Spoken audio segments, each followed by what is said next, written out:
Les médias subventionnés sont en train de nous cacher la réalité de ce qu'il se passe sur le front ukrainien. Même LCI a décidé de se taire. Pourquoi cette soudaine volte-face des médias français? La Russie est-elle en train de gagner la guerre dans une totale indifférence? Quel changement de société en Occident si la Russie gagne de manière éclatante ce conflit? À ces questions répondra Xavier Moreau, analyste géostratégique que vous aimez tous, auteur de son dernier ouvrage « Ukraine, pourquoi la Russie a gagné la guerre ?» A gagné. C'est une exclusivité géopolitique profonde. C'est parti.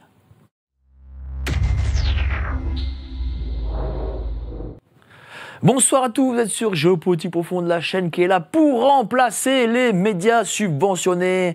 Et on est là pour ça et on le fera, vous allez voir, très très vite.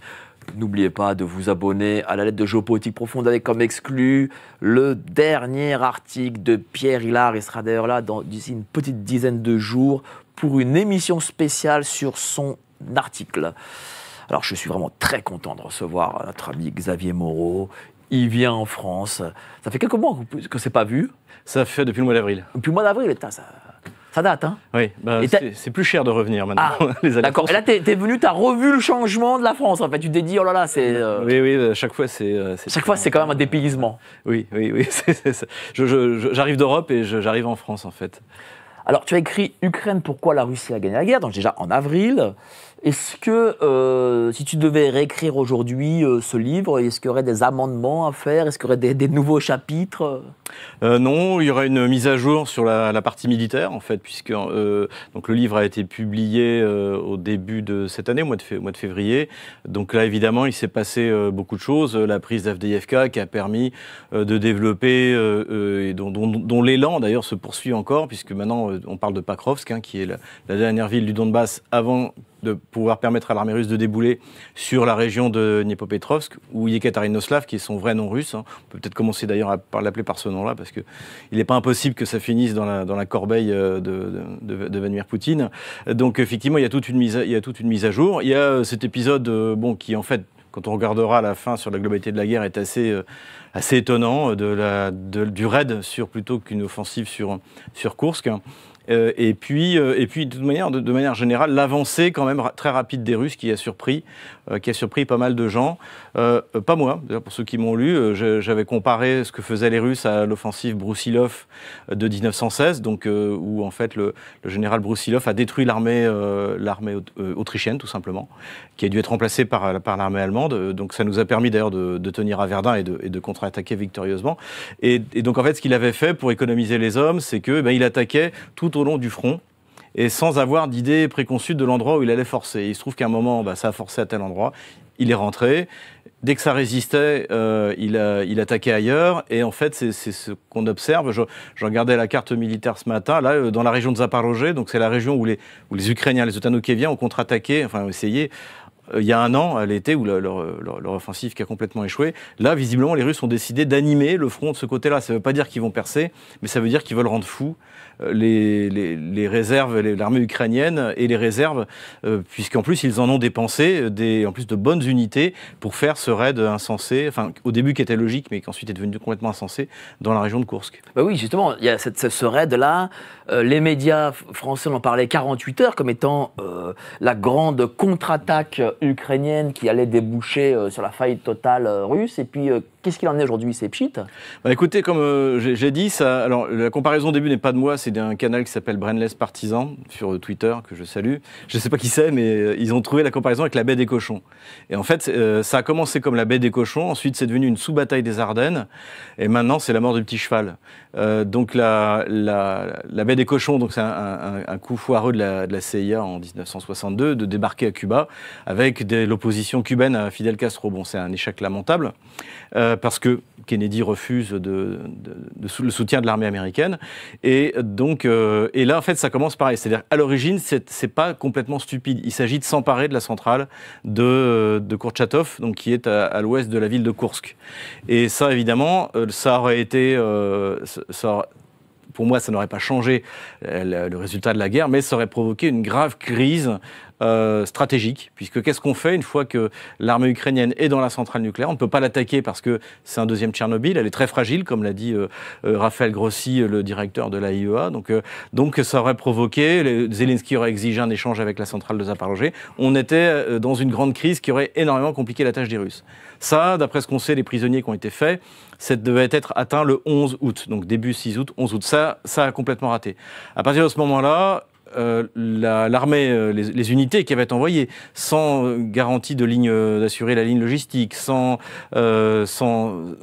idée de faire une offensive prolongée, auraient dû se replier de l'autre côté de la frontière. Ça aurait été raisonnable. Mais comme Zelensky est tenu par ses communicants et par le fait qu'il doit donner des gages de réussite à ses alliés, à ses tuteurs, à Washington et Londres, essentiellement. D'ailleurs, on pourra en reparler, mais je pense que c'est un coup qui a été organisé par le MI6 et la CIA. Il y a des éléments clairs qui le laissent entendre. Et quels sont ces éléments ? Il y a une interview qui a été donnée dans le Financial Times il y a quelques jours. C'est la première interview en commun depuis 77 ans entre Richard Moore, qui est le chef du MI6, et William Burns, qui est le chef de la CIA. Et donc, ils sont hyper élogieux sur l'offensive à Koursk. Alors qu'aujourd'hui, même dans la presse américaine, anglaise, tout le monde dit qu'est-ce que c'était que ce truc. Et il y a un journaliste américain qui a émis l'hypothèse, lui, en analysant précisément que quand l'offensive a commencé, déjà, on n'a pas entendu Zelensky. Pendant 48 heures quasiment, il ne s'est pas prononcé. Pendant 24 heures, sur les médias américains, on n'a rien entendu. Les 24 heures suivantes, on a entendu des critiques. Qu'est-ce qu'ils sont en train d'aller faire là-bas, alors que le front est en train de s'écrouler dans l'est de l'Ukraine. Et finalement, au bout de 48 heures, la machine de propagande s'est mise en marche. Et ça veut dire, et je pense que c'est l'explication, que ni le Pentagone, ni le département d'État, c'est-à-dire les affaires étrangères américaines, n'étaient au courant. C'est un coup qui a été décidé. D'ailleurs, ça ressemble.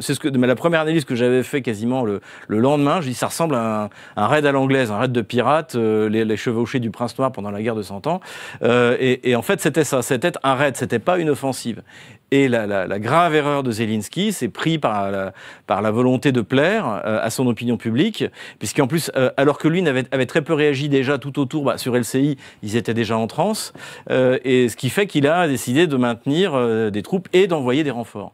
Et là, ça a été le carnage. C'est-à-dire que si vous voyez le 9 août, donc 3 jours après le début de l'offensive, il y a une commande de matériel qui est officielle, qui est faite par l'armée ukrainienne à l'OTAN, et ils demandent des excavatrices, des bulldozers, parce qu'ils n'ont rien prévu pour tenir. Et si vous voulez, le problème et aussi l'avantage pour les Russes, c'est que cette zone-là, les Russes ne s'attendaient pas à ce qu'elle soit envahie, parce qu'elle n'avait aucun intérêt. Je pense qu'ils n'ont pas pensé au coup de la centrale. Et donc, en fait, ils avaient très peu de lignes de défense, c'est-à-dire qu'il n'y a aucune ligne de défense préparée où peut s'installer l'armée ukrainienne.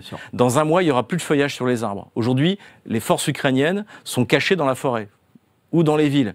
Et aussi cette idée qu'on a entendue dans les médias occidentaux, surtout c'est français que j'ai entendu, c'est-à-dire, oh là là, quelle humiliation, ils ont pris un morceau de la région de Koursk, sans jamais menacer ni la capitale.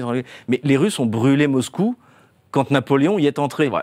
Ils ont fait la terre brûlée devant Napoléon, ils ont fait la terre brûlée devant Hitler, et on s'imagine, ça n'a jamais été d'ailleurs 1200 km², c'est plutôt autour de 800 000 km², mais allez, disons 1200, soyons généreux, et ils s'imaginent que 1200 km² du sud de la région de Koursk où il n'y a rien, où il n'y a pas grand-chose, à part quelques fermes avec des cochons. Et la ville qu'ils ont prise, c'est Souja, 5000 habitants, comme l'a dit très bien le général Kempf, qui n'est pas un agent du Kremlin, il a dit c'est là où on va échanger un poulet et 3 cochons. Voilà. Donc s'imaginer que là, ça allait traumatiser les Russes, mais... Non, c'était une hérésie. Alors, je salue Claude Bilodeau qui nous a fait un don de $20 canadiens et qui nous dit « Xavier, le meilleur. Salut du Québec City, Canada. Toujours excellente vos émissions. Merci, cher Claude Bilodeau. Mais est-ce que peut-être que Koursk avait peut-être une valeur de symbole ? On sait que là-bas, il y a eu la plus grande bataille de chars de l'histoire de l'humanité. Donc peut-être qu'il y a eu ça derrière, non ? Alors, sur la plus grande bataille de chars, c'est contesté par les historiens. Ah. On estime que la plus grande bataille a eu lieu 1 an avant, et en URSS également, donc c'est contesté. Mais bon, c'est pas grave, c'est une très très grande bataille de chars, et c'est pas le seul tournant, mais disons que après l'échec de Barbarossa, Stalingrad Kursk met fin, c'est le moment où, et vous avez raison de parler de symbole, où l'armée allemande perd définitivement l'initiative. À partir donc de juillet 1940, l'armée allemande ne fait que refluer et va subir ces grandes défaites, notamment Bagration, les grandes batailles qui ont amené l'armée russe jusqu'à la Vistule. Jusqu'à la Vistule d'abord. Oui. Et d'abord la Vistule où ils étaient gentiment assis devant Varsovie. Non. Là, après... ils avaient parcouru 600 km et ils étaient épuisés. Et, oui, c'est vrai. Il aurait été bien aussi que les Polonais préviennent Staline avant de déclencher leur... Ils étaient sûrement épuisés. Allez, on va dire ça comme ça. Y compris les troupes polonaises qui servaient dans la mer Rouge.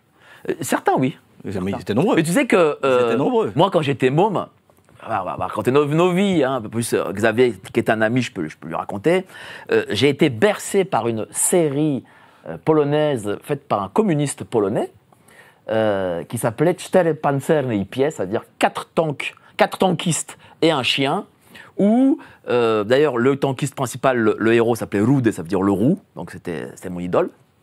Et c'était des Polonais qui bataillaient avec l'Union soviétique et qui voulaient draguer la fille, la très belle russe, Maroucha. J'ai vécu cette situation, puisque dans une autre vie, je travaillais dans l'armement, et j'étais à un salon de l'armement, moi j'étais avec la délégation russe, et il y avait une délégation polonaise. Donc au début, ils se regardaient, les Russes et les Polonais se regardaient un peu en chien de faïence, mais les Russes avaient une très jolie interprète. Ça aide. Hein. Et donc les Polonais qui n'étaient pas de bois et qui finalement parlaient tous russe, et qui n'étaient pas non-binaires, se sont rapprochés de la jolie interprète russe, et finalement les Russes sont venus pour défendre leur interprète, et finalement ils ont passé la soirée ensemble. Et tout le monde draguait. Donc c'est ce que j'ai dit souvent. Parce que les femmes, il y a un pays qui pourrait réconcilier la Pologne catholique et la Russie, qui est notre allié principal en Europe, c'est la France. Non, c'est la France. Non, mais du point de vue diplomatique, c'est-à-dire il n'y a que nous qui pourrions amener ces deux pays finalement à trouver un intérêt commun. De toute manière, on est à l'époque nucléaire. Et donc moi-même, je te dis, voilà, j'étais bercé par cette série et par toutes les séries qui étaient estampillées Parti communiste, quoi, et qui étaient des très belles séries d'ailleurs. Et toujours aujourd'hui, les gens regardent encore cette série, et il y avait, je te dis, cette très belle femme soviétique qui était sniper dans l'armée rouge, parce que les femmes étaient snipers surtout. Oui, pilotes aussi. Oui, c'est vrai. On s'appelait les sorcières de la nuit, qui survolaient les lignes allemandes, un peu comme les drones aujourd'hui. Ils survolaient les lignes allemandes pour empêcher les Allemands de dormir. D'être très, très courageuse. Mais on est un peu sorti du... Oui, on dit... tiens, Delil nous fait un don de 11,99 €. Tiens, on a rentabilisé l'émission aujourd'hui. Hein. Un plaisir d'écouter Xavier depuis 3 ans. Bonne continuation, Xavier. Merci à toi, cher Delil. Et... donc pour revenir sur le symbole. Donc effectivement, Kursk est un symbole, mais je pense qu'il va se retourner contre Kiev. Parce que peut-être que ce sera le dernier moment où les Otano-Kieviens auront l'initiative. Alors, je pense qu'ils vont tenter peut-être d'autres coups d'éclat comme ça. D'ailleurs, la Russie vient de donner l'ordre d'évacuation d'une partie des districts le long de la frontière russe, donc plus à l'ouest du théâtre d'opération actuel. Donc c'est visiblement pour montrer que si jamais les Otano-Kieviens veulent arriver par là, ils les attendent. Et puis pour éviter aussi, parce que le raid ukrainien s'est traduit par des morts civiles. Mais est-ce que le raid on peut la qualifier comme étant une forme de contre-offensive des Ardennes? Non. Alors, ils ont essayé de transformer... Non, c'est un raid, c'est vraiment la baie des cochons, et ça rate. Ça rate au bout de 5 jours. Le 11 août, ils devaient prendre la centrale. Ils ne l'ont pas pris, il était clair qu'ils ne la prendraient pas. Et après, ils ont essayé de transformer ça, effectivement. Mais vous ne pouvez pas comparer. La bataille des Ardennes a fait courir un risque extrêmement grave aux Alliés. Et d'ailleurs, c'est pour ça aussi que le Eisenhower a demandé aux Soviétiques de passer à l'assaut plus tôt que prévu en hiver pour accélérer les choses. L'offensive Vistule-Oder, puisqu'on en revient toujours là. Et puis il y avait, je crois, 260 000 Allemands du côté donc on était vraiment les guerres. On peut faire des comparaisons, mais en même temps, on n'a pas du tout les mêmes effectifs qui sont déployés de part et d'autre. Donc c'est une espèce de sous-bataille des Ardennes qui a surtout permis aux Russes de détruire énormément de matériel. Les Russes, depuis 2 ans et demi, depuis qu'ils ont décidé donc de cette guerre d'usure, de détruire l'instrument militaire otano-kievien, moi j'ai basé ça fin juin, début juillet, après la prise des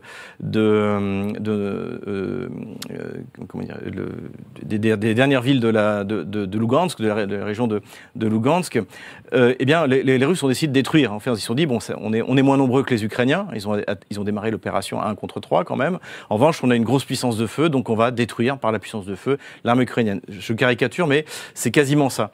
Et là, depuis ces derniers mois, on observait, alors les Russes avançaient, ils ont pris Avdiivka, ils ont plus percé, mais c'est quand même très compliqué d'aller chercher des soldats qui sont enterrés dans des fortifications qui ont été préparées depuis 10 ans, hein, depuis 8 ans si on part de 2022.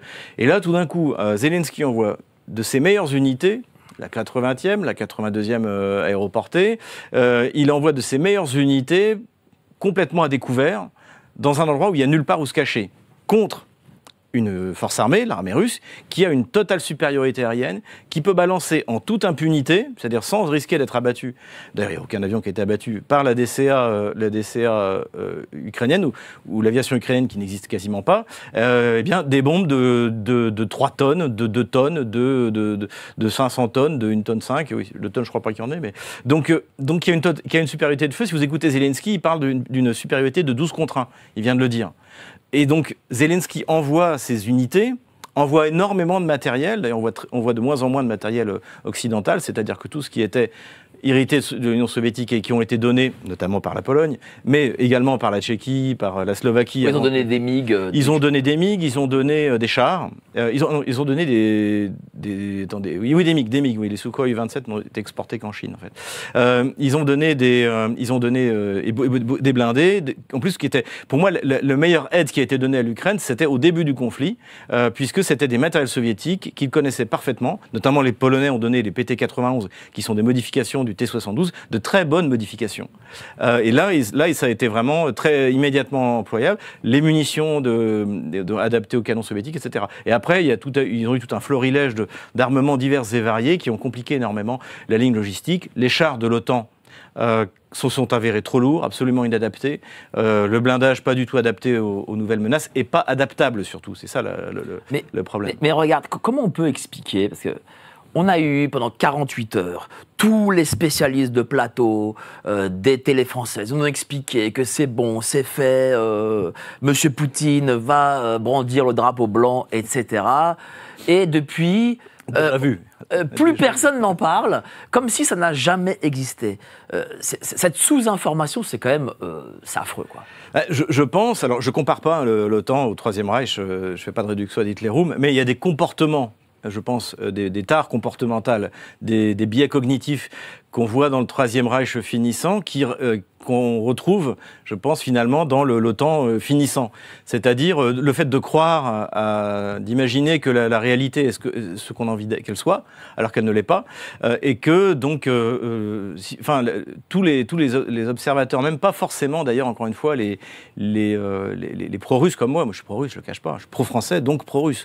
Mais, par exemple, le général Kempf, que je citais, lui, il a tout de suite publié, il a dit, je suis désolé, 1 km² de la région de Koursk ne vaut pas 1 km² de la région de Pakrovsk.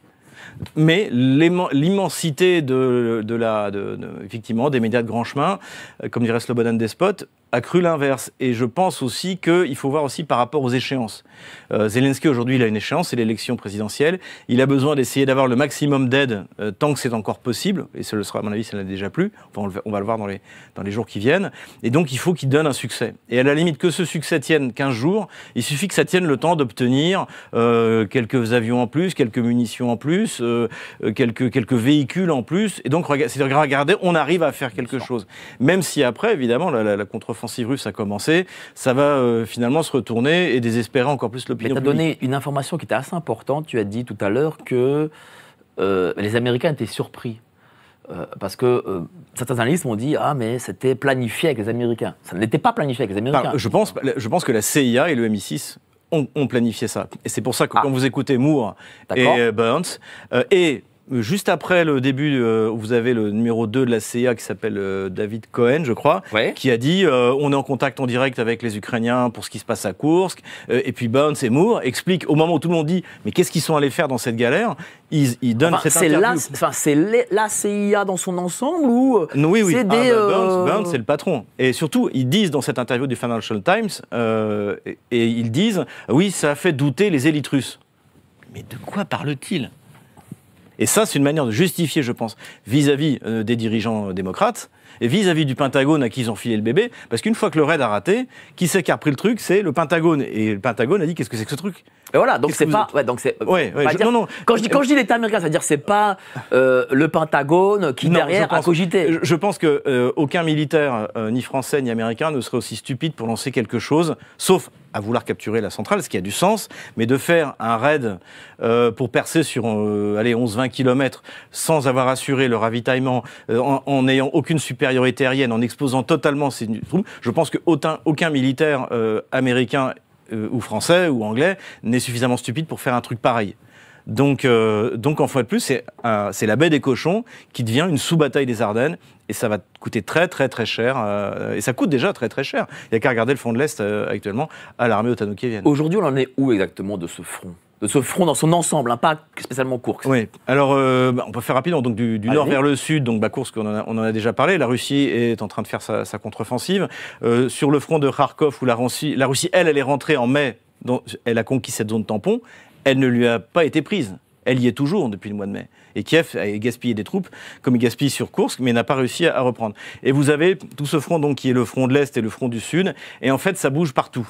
Ça bouge partout parce que c'est ce que j'expliquais au début, c'est du Broussilov, comme le général Broussilov, et donc en fait les Russes tâtonnent, et comme en plus aujourd'hui les moyens russes sont supérieurs ou au moins équivalents aux moyens, je parle des moyens humains ukrainiens, il ne faut jamais oublier que l'armée russe est en infériorité numérique lorsqu'elle rentre en Ukraine. Selon Défense Express, qui est le magazine de l'armée et du complexe militaire industriel ukrainien, donc juste avant l'opération militaire spéciale, ils annoncent on a 420 000 hommes qui sont prêts à attendre l'armée russe. L'armée russe, elle est donnée par l'OTAN, donc c'est pas à 160 000. Et malgré ça, elle s'empare de 20% du territoire ukrainien, de la totalité du rivage de la mer d'Azov, de Mariupol, qui est le deuxième port et qui représente en gros 20% du PIB ukrainien. Soit dit en passant. Donc la Russie a réussi à faire ça en étant en gros à 1 à 2 contre 3. Aujourd'hui, elle a l'équivalent. Alors, Kiev annonce toujours des chiffres de son armée supérieure. Par exemple, Poutine avait annoncé 550 000 sur le front en décembre. Zelensky a annoncé 880 000 en janvier de cette année. Mais de toute manière, même si c'est vrai, la qualité militaire des Russes est incomparablement supérieure à tout point de vue. Maintenant, au niveau du soldat, qui a pris énormément d'expérience, au niveau du matériel, au niveau de l'adaptation à la nouvelle guerre, qui inclut les drones, la guerre électronique, mais pas seulement, par rapport à l'armée ottano-kievienne, qui n'a plus personne à aligner. Donc aujourd'hui, ce qu'on observe, en fait, c'est une suprématie de l'armée russe dans tous les domaines. Et le fait que le seul avantage réel qu'avait l'armée ukrainienne au début, c'est-à-dire le nombre, quand ils ont contre-attaqué dans la région de Kharkov, on estime qu'ils étaient entre 6 et 8 contre 1, et donc c'est ça qui leur a permis d'avancer. Eh bien ça, cet avantage-là, ils ne l'ont plus. Ils sont au mieux à 1 contre 1, et dans certains endroits où la Russie réussit à faire des concentrations d'efforts, ils sont à 2, 3 contre 1. C'est pas moi qui le dis, hein, c'est même les chefs de guerre ukrainiens. Alors je remercie Jean Corriveau qui nous fait un don de $20 canadiens. Je sais pas, en ce moment, le Canada, là, je sais pas ce qui se passe ce soir. Est-ce qu'on est en prime time chez eux ? J'ai donné une conférence au Québec inoubliable. C'est pour ça. Alors ils s'en rappellent du coup. J'ai adoré. Ils s'en rappellent. Les gens les plus gentils du monde. Ouais, on salue nos amis québécois et on salue évidemment Olivier qui est là-bas aussi, qui va venir très vite en France. Et vous appelez à la mise en place d'un euro numérique. Absolument. Absolument. Nos élites déroulent leurs plans contre nous. Mais nous aussi on a des plans contre eux. Déjà au travers de nos émissions avec une revue de presse économique pour faire le point avec vous, puis dans notre revue mensuelle avec des analyses financières et des solutions de décentralisation, et surtout dans notre stratégie anti-CBDC. Plus de 3 heures de contenu exclusif et gratuit pour apprendre concrètement à préserver votre épargne. Au programme, protection anti-crise, anti-banque, anti-État et bien d'autres solutions. Le temps joue contre nous, mais on peut se défendre.